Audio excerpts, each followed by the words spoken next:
Hello guys, welcome to my YouTube channel. This is Jorinday. It's been a long time. It's been a long time. Hindi po ako nakapag-vlog, hindi po ako nakapag-live because na-busy na po si Inday. Pero hindi pa po ako nag-start po ng work. Ayan, since January po ang start ng work ko, that should be on January 13 by next Monday. So, inasikaso ko po ang lahat. Kailangan ko pong bumalik sa doctor, magpa-clearance po ako, magpa-cleared and everything. Dapat ko pong asikasuhin po yung mga dapat asikasuhin para walang sabit po sa pag-start po sa work. So, on the 13th of this month, magsisimula po ako sa isang graveyard shift. So, meaning to say, panggabi po ang trabaho ko at babalita ko na lang kung ano po ang but still I am a customer service representative. Ang designation po, tagging po sa akin. And yun na nga, I'm okay as per doctor.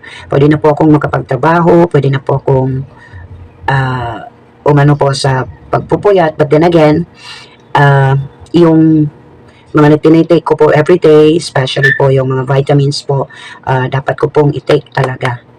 Kasi yun ang nakatulong sa akin. At nais ko lang pong magpasalamat kay Ma'am Luz Jonas na dami po yung kanyang pinigay po sa akin na mga gamot. At ganoon na din yung vitamins. At ganoon na din sa mga nagbigay din. Nag-support ako kay Ninang Marina, kay Ma'am Mel, kay Marlita Galeste. Baka sabihin, nakakalimutan na. Kapag binibigyan, hindi nakakalimutan. Kapag hindi po ganyan. Marami lang po talaga akong iniisip. At ayun na nga po, Marlita Galeste, thank you so much. At sa iba po sa titas, sa 6 titas, thank you. I'm okay now. Pwede po tayong makapag-live every day habang wala pa po tayong trabaho. And may nagtanong po sa akin, tuloy pa rin po ba yung WowSave? Of course, tuloy na tuloy yan. And tuloy pa rin po yung aking pagsuporta. And I just wanted to let you know that before I'll grab that opportunity, before I will see, before pa ako nag-yes sa ano na yon is, inano ko muna yung manager ko na February 14 and 13, February 13 and 14, kailangan ko po mag-leave because may event po ang aking napasukan na community, which sinabi po ng manager, okay, so walang problema yan. Kasi nga po, sila nga po yung nag-ano sa akin na bumalik because of my condition din at sa ano ko na din ngayon na wala po akong trabaho. And of course, employee pa din po ako nila, hindi pa naman po ako na football, pa naman po ako na terminate, and kailangan kong bumalik. So yun na nga, pinayagan po ako. So sino po ang mga mag-i-inquire anytime po, kapag may time po ako, masasagot ko po kayo. And no for video calls lang muna because marami po akong ginagawa po ngayon. So ayun nga, na-busy po ako ngayon because marami pa po akong ginagawa at naghahanap pa po ako ng mga extra. Syempre, nag-inquire pa rin po ako kung sino po magpapa-host dyan, magpapa-MC. Wala pa naman so far. But hoping na one of these days may magkocontact po sa akin na magpapa-MC para naman po may kita po ako habang wala pang trabaho, kasi nga po wala po tayong ibang source of income.